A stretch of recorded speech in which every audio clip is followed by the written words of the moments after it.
Welcome to the Salmon Runs YouTube. Enjoy the video. You start by powering down and removing the battery. Do that now so you don't cause a short while working. Once done, strip the canopy, rotor blades, and tail boom so you can access the fan assembly.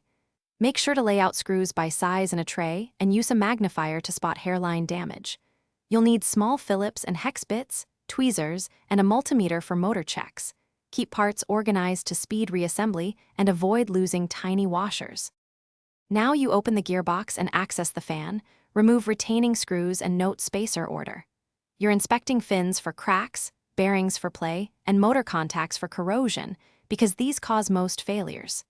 Use a multimeter to measure motor resistance and wiggle wires to find intermittent breaks. A steady value indicates good coils, while open readings mean windings or connection failures. Clean grime with compressed air, remove debris, and lightly lubricate bearings. These steps restore smooth rotation before testing power. You replace a cracked fan or swapped bearing now, press fit or use a tiny bearing puller, and if wires are frayed, solder and insulate with heat shrink for a reliable connection.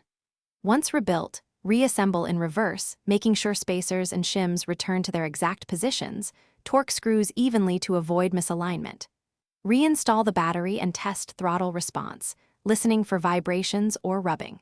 If you still hear noise or no spin, the troubleshooting tip: check motor commutator, wear and replace the motor if continuity is erratic. Thanks for watching. Consider subscribing if we helped you.